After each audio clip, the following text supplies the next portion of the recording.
Hello friends, मैं हूं हितेश दारे और मेरी चैनल स्टॉक्स 360 में आपका स्वागत है। इस वीडियो में मैं आपके सामने लेके आ रहा हूं ईटीएफ के लिए इंफॉर्मेशन। ईटीएफ क्या होता है, मार्केट में उसे कैसे ट्रेड किया जाता है, उसको ट्रेड करने के लिए हमारे पास फाइनेंशियल रिक्वायरमेंट्स क्या होती है और वो अभी क्यों इतना सारा पिक्चर में है। चलो शुरू से सीखते हैं।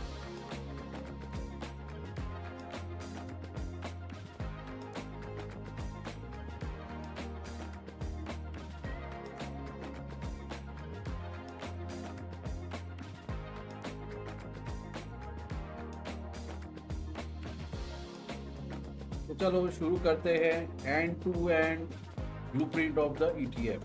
ईटीएफ मतलब exchange traded fund. Exchange traded fund कैसे काम करता है हम सीखते हैं। जो करंट मार्केट सिनारियो में जो डाइवर्सिफाइड बास्केट्स है टॉप कंपनियों की, उसका एक इंडेक्स दिया होगा।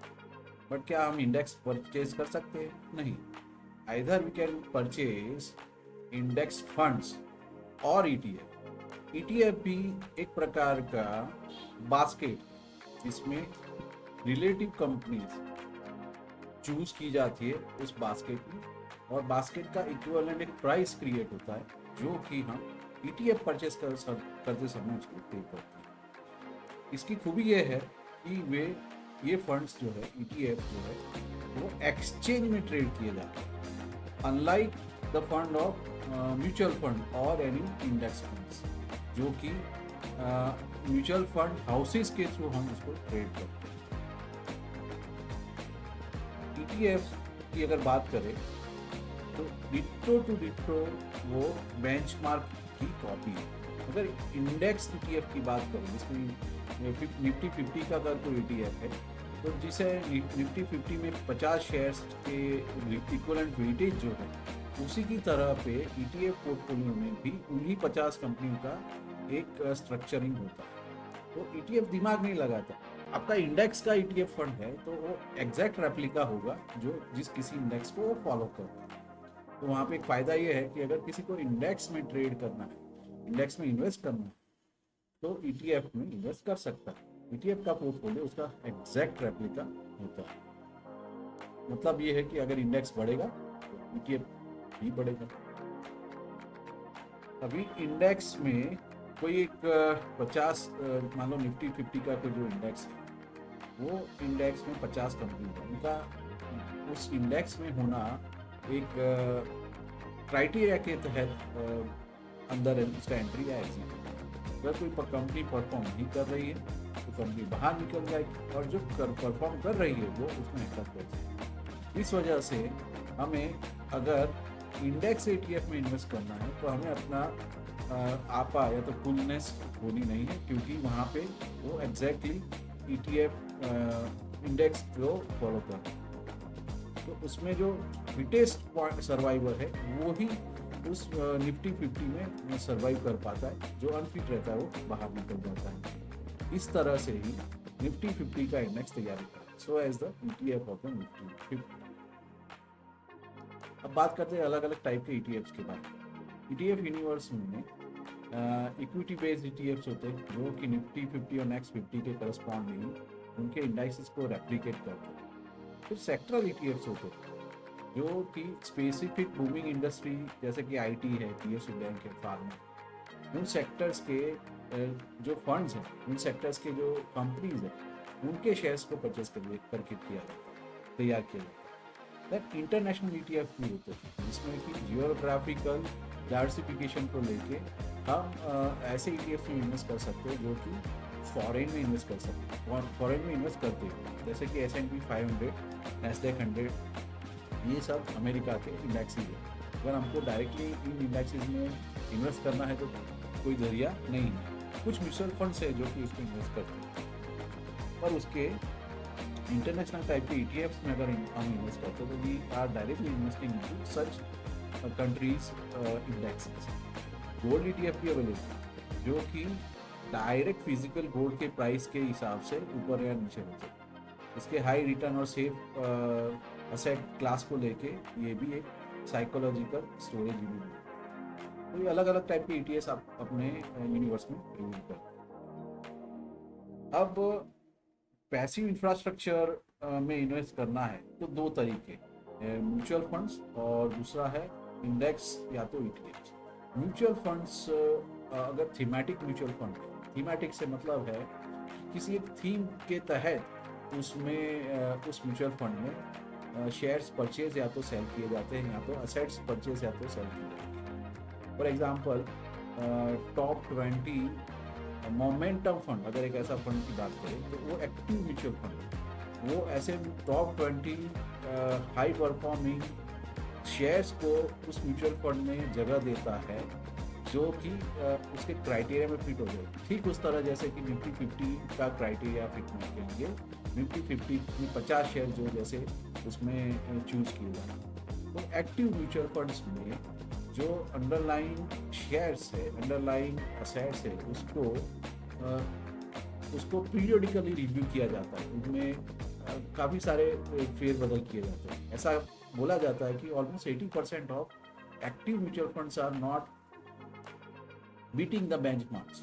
तो किसी भी म्यूचुअल फंड का एक मोटो रहता है कि उसको किसी एक बेंचमार्क के तहत काम करना है जिसको कि वो बीट करना चाहता है। इस केस में मान लो टॉप 20 शेयर्स अगर निफ्टी 50 के रहेंगे तो वो एक्टिव म्यूचुअल फंड जो कि टॉप 20 मोमेंटम फंड है तो उसको चाहिए कि वो निफ्टी 50 के इंडेक्स को वो आउट परफॉर्म करे। तो उसका एक बेंचमार्क है। जबकि passive funds on the contrary जो कि इंडेक्स के रेप्लिकेशन को फॉलो करते हैं, वो उनका एम ये नहीं है कि उनको इंडेक्स को बीट करना है। उनका एम है कि exact to the index criterias वो अपने पोर्टफोलियो में उन इक्विटीज़ को जगह देंगे जो कि as per the index rules उसमें एंटर, क्योंकि हम इंडेक्स बाय नहीं कर सकते इसलिए ये फंड्स होते हैं। तो ईटीएफ्स और इंडेक्स फंड में एक मेजर डिफरेंस यही है कि ईटीएफ जो है आप चालू मार्केट में खरीद सकते हैं। चालू मार्केट में इसलिए खरीद सकते हैं क्योंकि वो एक्सचेंज ट्रेडेड फंड, जबकि mutual funds at the end of day जो एनएवी तैयार होती है उसके करस्पॉन्डिंग खरीद किया जाता है। अगर आप मार्केट में आ रहे हो, आज 9:30 बजे मार्केट ओपन होता है, तो आपने मन में ठाना कि भाई आपको कोई एक म्यूचुअल फंड खरीदना, आपने अपने म्यूचुअल फंड हाउस में वो रुपये भी जमा कर दिए, म्यूचुअल फंड हाउस को बोल दिया कि भाई ये म्यूचुअल फंड खरीदो, तो आपके अकाउंट में at the end of day जो एनएवी होगी उसके हिसाब से नंबर ऑफ यूनिट्स देना, ना कि एट द टाइम जबकि मार्केट में जो प्राइस उस म्यूचुअल फंड की होगी उसके हिसाब से। तो म्यूचुअल फंड खरीदने में एक ये नुकसान है कि आप जब खरीदोगे तो at the end of day का प्राइस कंसीडर करते हैं। अभी बात करते हैं डायग्नोस्टिक मैट्रिक्स, इसमें मैनेजमेंट स्टाइल की बात करते हैं। तो हम 3 असेट्स की बात कर रहे हैं, active mutual fund, index fund और ईटीएफ। एक्टिव म्यूचुअल फंड का एम रहता है कि उसको एक बेंचमार्क को बीट करो, जबकि इंडेक्स फंड का एम रहता है कि भाई उसको तो जो इंडेक्स फंड ग्रो कर रहा है उसी के पीछे पीछे उसकी शेडो में काम करो।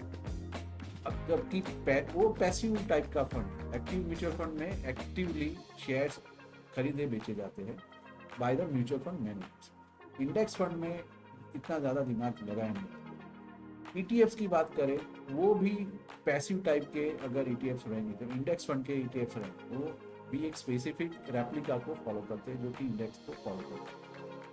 क्योंकि एक्टिव फंड में ज़्यादा ऊपर नीचे किया जाता है तो expense ratio compare to all other asset class of the mutual funds उसमें एक्सपेंस रेशियो ज़्यादा है, उसमें 1 से 2% का एक्सपेंस रेशियो होता है, जबकि इंडेक्स फंड में expense ratio as minimum as 0.1 to 0.3% होता है, जबकि ईटीएफ में बहुत ही लो एक्सपेंस रेशियो रहता है, अल्ट्रा लो रहता है, जिसमें 0.01% तक का उसमें एक्सपेंस रेशियो है। ये फायदा है ईटीएफ, उसका expense ratio compare to mutual fund बहुत कम। एनआईवी कैलकुलेशन कौन से टाइम पे होती है म्यूचुअल फंड में? At the end of trading day के बेसिस पे एनआईवी कैलकुलेशन। ये अपना फायदा है कि रियल टाइम बेसिस पे लाइव मार्केट में जो एनआईवी जो प्राइस है उसके हिसाब से आपका ईटीएफ ट्रिगर होता है, ईटीएफ का परचेज या तो सेल ट्रिगर होता है। एग्जीक्यूशन कहाँ होता है? अगर आपको म्यूचुअल फंड खरीदना है तो आपको एएमसी के पास जाना पड़ता है, एप्लीकेशन फॉर्म प्लेटफॉर्म पर जाना पड़ता है। यहाँ पे जिस किसी फंड हाउस का आपका म्यूचुअल फंड है उसके एप्लीकेशन पेज पे जाओगे, वहाँ पे आप चूज़ करोगे, उसमें पैसा सबमिट करोगे तो आपका म्यूचुअल फंड खरीदा। जबकि ईटीएफ ऑब्वियसली जैसे हम शेयर खरीदते हैं वैसे ही ईटीएफ हम खरीद सकते हैं, तो डीमैट अकाउंट से खरीदते हैं। अब बात करते हैं कॉस्ट ऑफ एडमिशन। इसमें आपको ईटीएफ अगर खरीदना है तो आपके पास क्या होना चाहिए? जैसे आपको शेयर खरीदना हो तो क्या क्या ज़रूरत होती है, वही ज़रूरत ईटीएफ के रहते हैं। आपके पास एक डीमैट होना चाहिए। अनलाइक म्यूचुअल फंड में डीमैट की ज़रूरत नहीं होती। आपको म्यूचुअल फंड का एएमसी का एप्लीकेशन में आप केवाईसी करवा लो, आपका म्यूचुअल फंड उस एएमसी के एप्लीकेशन पे किया जा सकता है। ईटीएफ के एग्जीक्यूशन जस्ट लाइक शेयर की तरह होते हैं, जिसमें लाइव ऑर्डर एग्जीक्यूशन किया जाता है। तो आपको एक्टिव पार्टिसिपेशन लेना पड़ता है। ऑब्वियसली जब आप शेयर परचेज या तो सेल करते हो तो आपको ब्रोकरेज लगता है, आपको शॉर्ट टर्म टैक्स लगता है और बाकी के चार्जेस भी लगते हैं जो कि एक शेयर परचेज करते समय। और सेटलमेंट जो टाइम है, तो ट्रांजैक्शन जब कभी होता है तब आपके हिसाब से जैसे ही आपने बाय बटन प्रेस किया, जैसे शेयर आपके डीमैट अकाउंट में आ जाता है वैसे ही ईटीएफ आपके डीमैट अकाउंट। तो उसमें चार्जेस क्या क्या लगते हैं? सिक्योरिटी ट्रांजैक्शन चार्जेस लगते हैं, एक्सचेंज टर्न ओवर चार्जेस लगते हैं, डीपी चार्जेस भी लगते हैं। डीपी चार्जेस कभी कभी आपका ब्रोकर जो आपको एक बाय और सेल करने के लिए लॉट चार्जेस देता है, वो भी आपको यहाँ पे बेयर करना है। तो ईटीएफ बाय करने के लिए हमारे पास demat, just like what we do with a share we can do with ETF. बात करते हैं edge of the ETF compare to other scenarios. ETF में एक फायदा है जिसमें उसका मैनेजमेंट ओवरहेड बहुत लो है।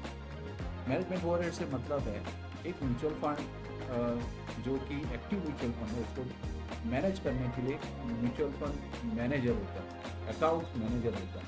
वो क्या करता है, उस म्यूचुअल फंड के शेयर्स को ऊपर नीचे ले और उसका जो गेन है कंपेयर टू उसको जो बेंचमार्क को टारगेट कर रहा है उसके हिसाब से वो मेंटेन करने की कोशिश करता है। तो इस केस में जो एक्सपेंस रेशियो है उसका ज़्यादा होता है, जबकि ईटीएफ में तो वो सिर्फ और सिर्फ किसी एक इंडेक्स को फॉलो अगर कर रहा है तो उसका expense ratio as low as 0.01% ना हो जाता है। That is one of the edges compare to the mutual funds. दूसरा फायदा ये है कि वो आप रियल टाइम एग्जीक्यूट कर सकते हो, just like what we do for shares. NAV के लिए हमको 3:30 के टाइम के लिए वेट नहीं करना पड़ता है, अनलाइक म्यूचुअल फंड में जब आप परचेज करते हो तो at the end of day जो एनएवी रहेगी उसके इक्विवेलेंट आपके अकाउंट में नंबर ऑफ यूनिट्स आपके अकाउंट में पंच होते हैं। जबकि मान लो 10:30 बजे आपका मार्केट 4% डीप पे चला है और आपको पता चला कि आज इंडेक्स 4.5% टूटा है, 4% टूटा है और मैं अभी बाई करना चाहता हूँ, म्यूचुअल फंड में वो पॉसिबल नहीं। और उसके इक्विवेलेंट अगर आप ईटीएफ परचेज कर लो, किसी भी निफ्टी 50 का ईटीएफ परचेज कर लो, तो वहाँ पे आप ऑन द स्पॉट 4% का भी इनकेस मार्केट रिलेटिव डायरेक्शन में रिकवरी कर जाता है तो will be riding that up. तो यहाँ पे ये फायदा, उसके साथ कुछ नुकसान भी है। तो अच्छा, ईटीएफ इतना हम बात तो कर रहे हैं तो उसमें एक लिक्विडिटी ट्रैप रहता है। ईटीएफ जो है एक AUM अमाउंट अंडर मैनेजमेंट जो है उसके तहत उसका जो एक्सचेंज में लिक्विडिटी है कंपेयर टू लिक्विड, उसका अर्थ क्या हुआ? उसका अर्थ ये हुआ कि जब आप मान लो कोई ईटीएफ खरीदना चाहते हो, मान लो 100 रुपये पे, पर आपने एक बाय ऑर्डर प्लेस किया, पर अगर कोई सामने सेलर ही नहीं होगा तो आपका ऑर्डर एग्जीक्यूट नहीं होगा। बिल्कुल उल्टा भी उस तरह से सच है। मुझे अगर आपने 100 रुपये पे कोई ईटीएफ बेचना चाहा तो अगर कोई वहाँ पे बायर नहीं होगा उस पर्टिकुलर अमाउंट को, तब तक आपका ईटीएफ सेल भी नहीं। On the contrary mutual fund आप मान लो कि भाई आज सेल करना चाहते हो तो आपको पता है कि at the end of day वो सेल हो ही जाएगा। क्यों? क्योंकि execution of mutual fund happens at the end of day जो जो NAV है उस हिसाब से खरीद या तो बेच जाता है। तो उसमें यहाँ कहीं कोई ट्रैप नहीं है। यहाँ पे लिक्विडिटी ट्रैप पिक्चर में आता है इन केस ऑफ ETF। अब ऑटोमेशन बैरियर, दूसरा बैरियर, जैसे अगर हम कहते हैं कि मुझे किसी एक म्यूचुअल फंड में शिफ्ट करना है, you can automate that for a longer period, prolong period. और उसके रहते आपको सिर्फ एक शिफ्ट का प्रोसेस फॉलो करना होता है, कितने टाइम तक शिफ्ट करना है, कितने अमाउंट का शिफ्ट करना है, कौन सा ट्रांजैक्शन डेट रहेगा, आपको AUM के AMC के वेबसाइट पे या AMC के एप्लीकेशन को रिटेन करनी रहती है। आपकी डिटेल हर महीने स्पेसिफाइड डेट या तो वीकली, जैसे भी आपने जो फ्रीक्वेंसी रखी होगी उस हिसाब से वो ऑटोमेटिकली आपके अकाउंट से डिडक्ट होगा। क्योंकि ETF एक्सचेंज ट्रेडेड फंड है, तो आपको जैसे आप शेयर खरीद या बेचते हो वैसे ही आपको वहाँ पे खरीदना और बेचना है। तो उस तरह से आप उसको अनलाइक म्यूचुअल फंड उसको ऑटोमेट नहीं कर सकते, आपको मैन्युअली उसको एग्जीक्यूट करना पड़ेगा। तीसरा बैरियर या तो एग्जीक्यूशन रिस्क है, तो बिहेवियरल ट्रैप।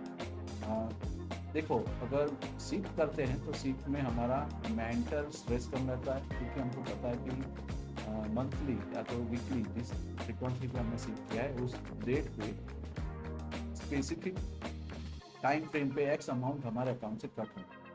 अनलाइक अगर हम शेयर को खरीद बेच कर रहे हैं या तो एक्टिवली उसको ट्रैक कर रहे हैं, तो वहाँ पे हमारा जो एक्टिव इन्वॉल्वमेंट है वो हमारे काफ़ी सारे टाइम्स मूड के ऊपर, हमारे साइकोलॉजिकल बिहेवियर के ऊपर डिपेंड होता है। यही लागू भी, ये रिस्क भी ETF के साथ लागू है। अगर आप ETF लॉन्ग टर्म पोर्टफोलियो बनाना चाहते हैं तो थोड़ा इस तरह से मुश्किल बन जाता है कि उसको साइकोलॉजिकल इम्पैक्ट से कैसे दूर रखें। जबकि म्यूचुअल फंड में वो पॉसिबल है, क्योंकि उसका अकाउंट आपको जैसे आपके डीमैट में शेयर दिखता है वैसे म्यूचुअल फंड नहीं दिखता। आपको म्यूचुअल फंड का करंट स्टेटस जानने के लिए आपको या तो म्यूचुअल फंड के एप्लीकेशन पे जाना पड़ेगा या तो आपके डीमैट में कोई एक एक्यूमुलेटिव व्यू है उसके ऊपर जाना पड़ेगा। वो आपके डीमैट के शेयर के व्यू से अलग सा रहता है। So that is psychological impact of behaviour जो कि आपको ETF में फेस करना है। तो अल्टीमेटली हम अगर बात करते हैं अगर इंडेक्स फंड लिया जाए या ETF लिया जाए, आपको अगर इंडेक्स फंड चूज करना है तो लॉन्ग टर्म वेल्थ क्रिएट करना है, ऑटोमेटेड शिफ्ट के थ्रू क्रिएट करना है, तो उस केस में ज़ीरो लिक्विडिटी रिस्क के साथ करना है, तो उसमें आप इंडेक्स म्यूचुअल फंड के साथ जा सकते हैं।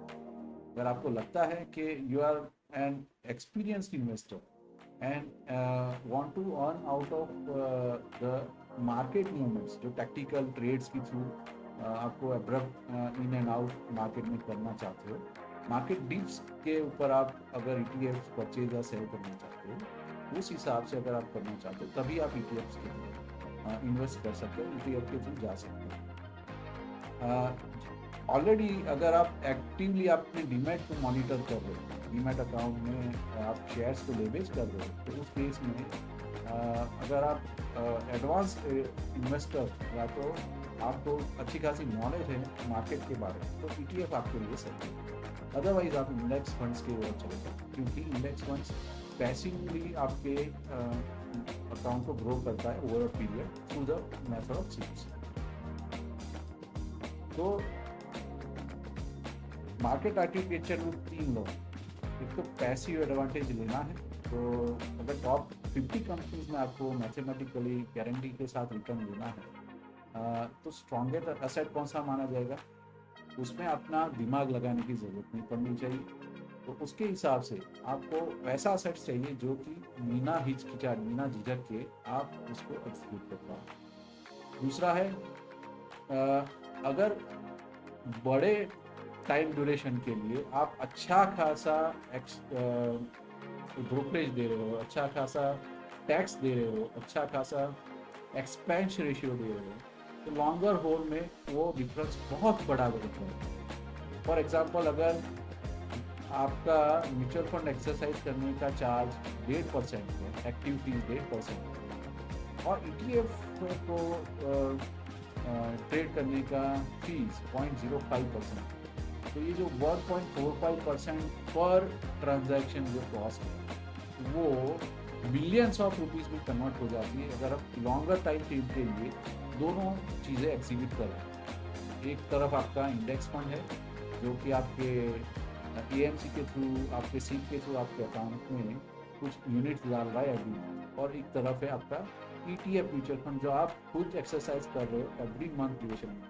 अगर ETF का fees compare to passive index fund कम है तो आपको लॉन्गर होल्ड में बहुत बड़ा अमाउंट बचा सकते। तो एक ये चीज़ भी है, cost is getting compounded over a period. एक उसका नेगेटिव पहलू है ETF का कि इसमें सिर्फ एक्सपेंस रेशियो ही चार्ज नहीं होता है, उसमें चार्ज होता है शॉर्ट टर्म टैक्स और demat cost, demat transaction cost and so other things. तो वो भी अगर इंक्लूड करते हैं तो ओवरऑल इंडेक्स फंड या तो ETF दोनों में से अगर ट्रेड करते हैं तो ETF का इक्विवेलेंट कॉस्ट कंपैरेटिवली थोड़ा सा लो रहता है।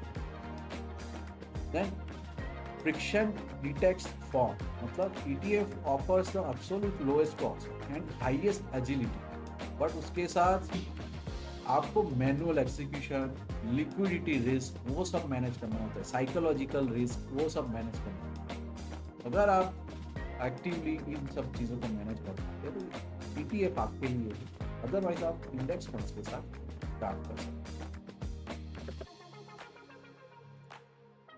तो फ्रेंड्स, हमने देखा कि ETF को ट्रेड करने के लिए आपके पास एक डीमैट अकाउंट होना चाहिए, तो इक्विवेलेंट टू शेयर जैसे हम ट्रेड करते हैं वैसे ही ETF हमारे अकाउंट में खरीदे या बेचे जा सकते हैं। उसके साथ एसोसिएटेड रिस्क और साइकोलॉजिकल इम्पैक्ट्स भी हमने डिस्कस किए।